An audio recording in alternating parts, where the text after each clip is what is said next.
నమస్తే prime 3 news channel కి స్వాగతం.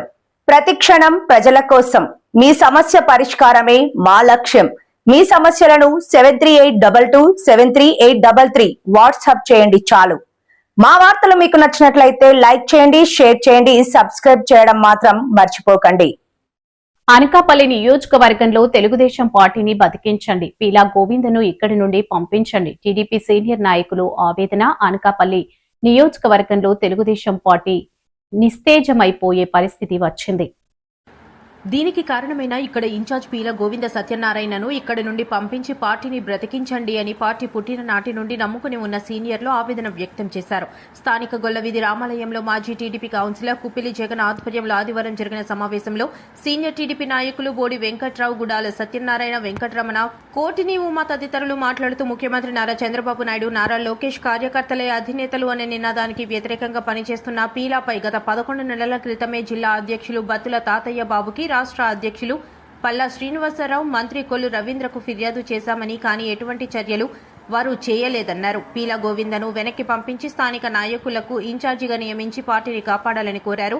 అనకాపల్లి మండలంలో తెలుగుదేశం పార్టీ ఆవిర్భావం నుండి పార్టీకి అంకిత భావంతో పనిచేస్తున్న నాయకులను పట్టించుకోకపోవడంతో ప్రస్తుత ఇన్ఛార్జ్ అయిన పీల గోవింద సత్యనారాయణ ఇక్కడ పార్టీని భూస్థాపితం చేసే పనిలోనే ఉన్నారని, అతనిపై క్షేత్రస్థాయిలో విచారణ జరపాలని, అన్నింటిపైన సమగ్ర దర్యాప్తు జరిపించి నిజానిజాలను నిర్ధారించి రాబోయే కాలంలో స్థానిక సంస్థల ఎన్నికలలో, జనరల్ ఎన్నికలలో గాని పార్టీ బలపరిచిన అభ్యర్థులు గెలుపొందాలంటే తక్షణమే పార్టీలో గ్రూపులను ప్రోత్సహిస్తూ పార్టీని తాకట్టు పెట్టి పార్టీకి నష్టం కలిగిస్తున్న అనకాపల్లి నియోజకవర్గ ఇన్ఛార్జ్ పీల గోవింద సత్యనారాయణ ఇన్ఛార్జి పదవి నుండి తొలగించి పార్టీని కాపాడవలసిందిగా జిల్లా అధ్యక్షుల నుండి అధినేత చంద్రబాబు వరకు కూడా కోరుతున్నాము అన్నారు.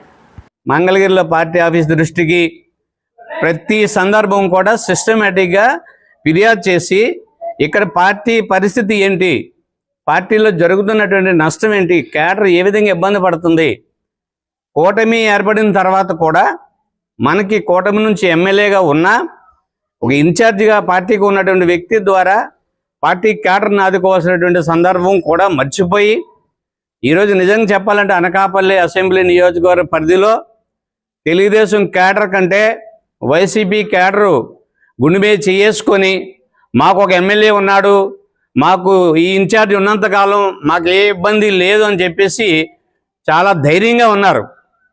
తెలుగుదేశం కేడర్కే ఆ ధైర్యం లేని పరిస్థితి ఉంది. ఎందుకంటే ఇబ్బందులు పడుతుంది తెలుగుదేశం పార్టీ కేడర్. గత ప్రభుత్వంలో వైసీపీ గవర్నమెంట్ ఉన్నప్పుడు ఇదే తెలుగుదేశం సీనియర్ కేడర్ అంతా కూడా ఇబ్బందులు పడ్డారు. తెలుగుదేశం ప్రభుత్వం, కూటమి ప్రభుత్వం వచ్చాక కూడా ఈ నియోజకవర్గంలో తెలుగుదేశం కేడరు అనేక ఇబ్బందులు పడుతూ చాలా చావుబతుకుల మధ్య ఉన్న పరిస్థితుల్లో మేము తెలుగుదేశంలో ఉన్నామా, ఎక్కడున్నామా అని చెప్పేసి చెప్పుకోలేని దౌర్భాగ్యమైన పరిస్థితుల్లో ఉన్నారని ప్రతి సందర్భంలో తెలుగుదేశం పార్టీకి సంబంధించిన అన్ని మార్గాల్లోనూ కూడా చంద్రబాబు నాయుడు గారు అనేక మార్గాల్లో ఇక్కడ సమాచారం తెప్పించుకుంటున్నారు. ఆయన దగ్గర పూర్తి సమాచారం ఉంది. మరి వాళ్ళని అధిష్టానంలో ఉన్న వాళ్ళని, జోనల్ ఇన్ఛార్జీలని, ఇక్కడ ఉన్నటువంటి వేగుల్ని ఏ రకంగా సంతృప్తిపరుచుతున్నారో మా పీల గోవింద సత్యనారాయణ ఇన్ఛార్జి గారు మాకు తెలియదు. కానీ ఇది మసిపూసి మారేడుకాయ చేసి పార్టీ అధిష్టానం దగ్గర మార్కులు కొట్టేస్తున్నారో ఏమో తెలియదు. కానీ ఇక్కడ కేడర్ దగ్గర మాత్రం ఆయనకు మార్కులు లేవు. గోవింద్ గారి దగ్గరికి వెళ్తే ఒరే పోరే అంటాడండి. అసలు చిన్న సమస్య మీద వెళ్తే పోరాడాడండి, మెట్లు దిగి పోరాడాడండి. దానికి సాక్షులు కూడా బొలిశెట్టి శ్రీనివాసరావు చాలా మంది ఉన్నారు అక్కడ. అందరి సమక్షంలో కూడా మాలాంటి కార్యకర్తలు, మేము ఒక మాజీ మున్సిపల్ కౌన్సిలర్ని, ఒక మాజీ ట్రస్ట్ బోర్డు చైర్మన్ని, ఒక చిన్న విషయం మీద ఆయన దగ్గరికి వెళ్తే న్యాయం నా వైపు కూడా వైసీపీకి సపోర్ట్ చేశారు, నన్ను చీఫ్ పోరా అన్నారండి. అప్పుడు కంచి ఆయన దగ్గరికి వెళ్ళడం మనిషాను. మాకు గ్రూప్ అంటే లేదు. అప్పుడు ఇక్కడ ఏంటంటే జగదీష్ గారు ప్రతి కార్యకర్తలు కూడా ఆదరిస్తారు. అందులో మన జిల్లా పార్టీ ఆఫీసు, జిల్లా పార్టీ ఆఫీస్ అయినా ఎమ్మెల్యే పార్టీ ఆఫీస్ ఒకటే కదండి మా దృష్టిలోని. మేము ఉంటాం. దానివల్ల ఏంటంటే ఆయన గ్రూపులుగా మమ్మల్ని తేల్చి పారేస్తారు తప్ప మా గ్రూపులు లేవు. మాకు కావాల్సింది తెలుగుదేశం పార్టీ బాగుండాలి, అందరం కూడా కలిసి పనిచేయాలనే ఉద్దేశంతో మేము ఉన్నాం. ఆ విధంగా ఏముందంటే మమ్మల్ని కొంత కించపరుస్తూ మమ్మల్ని దూరంగా పెడుతున్నారు. తర్వాత అండి ఆయన పదవులు కూడా ఒక్కొక్కరికి ఒక్కొక్క ఇంట్లో 3-4 పదవులు ఇస్తున్నారండి. పీలా గోవింద్ గారిని నమ్ముకున్న వాళ్ళకి, పార్టీని నమ్ముకున్న వాళ్ళు కాదండి. దయచేసి మాత్రం పార్టీని నమ్ముకున్న వాళ్ళు కాదు. ఆయన మాకు విలువ ఇచ్చేవారో కార్యకర్తలకి అదే విలువ మాకు కావాలని అడిగాం. అలాగేనమ్మా మా బెడ్రూమ్ తలుపులు కూడా మీకు తెరిచే ఉంటాయి అని చెప్పారు ఆయన. అలాగే 1 సంవత్సరం తెరిచే ఉన్నాయి.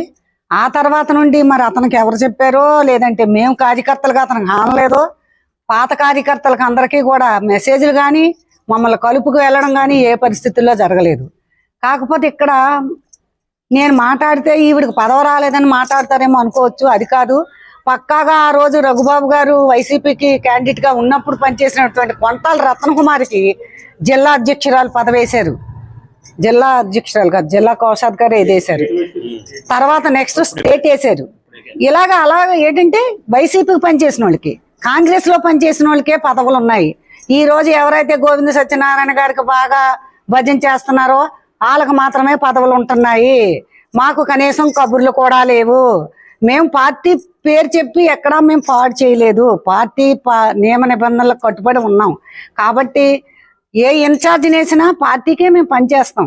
ఏంటంటే నాయకులు ఒకసారి చంద్రబాబు నాయుడు గారు కూడా ఒకసారి మీటింగ్లోని ఏబిఎం వారు ఇంటర్వ్యూలోని మా కార్యకర్తలు అలుగుతారు కానీ ఎక్కడికి పోరన్నారు. దాడి విరోధన మ్యాచ్ ఉన్నంతసేపు కూడా కార్యకర్తలు విలువ ఉండేది. ఏ పనిచేసి కార్యకర్తలు మంచి విలువ ఇచ్చేవారు ఆయన. ఈవేళ ఆయన మా బ్యాడ్లో కొలితే పార్టీ మారి వెళ్ళిపోయారు. మేము ఎవరు పార్టీ మారలేదు, పార్టీలో ఉండిపోయాం. అలాగా ఆ తర్వాత పీలా గోవింద్ గారు వచ్చారు. గోవింద్ వచ్చిన తర్వాత 2 సంవత్సరాలు ఎంతో బాగుంది, మాతో కలిసారు ఆయన. ఆ తర్వాత మమ్మల్ని అసలు పట్టించుకున్నాడు కాదు. మేము చేసిన పనులు కూడా ఎవరో కొత్త వాళ్ళు వచ్చి వైసీపీ వాళ్ళని ఆదరించాడు ఆయన. మేము సీనియర్ పక్కన పెట్టేవాడు. ఇప్పుడైతే మా క్లస్టర్ ఇన్ఛార్జ్ సురేంద్ర మీటింగ్ పెట్టి ప్రత్యేకంగా చెప్తాను, ఇక్కడ ఆఫీస్కి వస్తేనే మీ పదవులు వస్తాయట, వాళ్ళ ఆఫీస్కి వెళ్తేనే పదవులు వస్తారట. ఆయన ప్రత్యేకంగా మీటింగ్ పెట్టి ఇక్కడ క్లియర్గా చెప్తున్నాడు. వాస్తవంగా మేము పార్టీకి ఎందుకు వెళ్ళాలి, మా గౌరవించలేదు. ఇప్పుడు అక్కడికి వెళ్ళట్లేదు ఆఫీస్కి. మనం గౌరవించలేదు, ఎందుకు వెళ్ళాలి మేము ఆఫీస్కి? మా సీనియర్ గౌరవిస్తే మేము కంపల్సరీ అప్పటికి అక్కడ కూర్చుంటాం. మా ఇన్ఛార్జ్ ఆయన పెట్టి ఆయన కూర్చుంటాం. మనం గౌరవించలేదు, మేము ఎందుకు వెళ్తాం వాడికి? దానివల్ల మేము ఆఫీస్కి వెళ్ళామండి. ఇప్పుడు జగదీశ్వరరావు మా కష్టకాలు ఆయన ఆదుకుంటున్నట్టు బట్టి మనం ఆఫీస్కి వెళ్తున్నాం. అది తప్పట ఆయనకి. ఆయన తెలుగుదేశం పార్టీ కాదండి ఆయన. అయితే మేము వరద క్రియేట్ చేసి సురేంద్ర పార్టీ విజయాలకు అంకిత భావంతో పనిచేస్తూ అందరి మన్ననలో పొందుతూ ఇప్పటి వరకు కూడా పార్టీలోనే ఉంటూ పార్టీకి అనుగుణంగా ఉంటున్నాను. నేనైతే 1982 నుంచి పార్టీ పదవిలో బీసీసీఎల్ అధ్యక్షులు చేశాను. తెలుగుదేశం పార్టీ కోర్ కమిటీలో ఒక నెంబర్గా పనిచేశాను. తరువాత ప్రస్తుతం అయితే మాత్రం తెలుగుదేశం పార్టీ పట్టణ వైస్ ప్రెసిడెంట్గా కూడా కొనసాగుతున్నాను. మరి ఈరోజు ఈ సమావేశానికి పెట్టడానికి ముఖ్య కారణం ఏంటంటే, పార్టీలో 45 సంవత్సరాలు పనిచేస్తూ ఏ ఒక్క పదవి అడగకుండా ఉంటూ పార్టీ అన్న ఎన్టీ రామారావు 82 నుంచి కూడా పెట్టిన దగ్గర నుంచి కూడా ఎంతో మంది నాయకులు ఎమ్మెల్యేలుగా, ఎమ్మెల్సీలుగా, ఎంపీలుగా ఉన్నటువంటి నాయకులందరికీ కూడా నా గురించి తెలుసు. ఏనాడు కూడా పదవి ఆశించి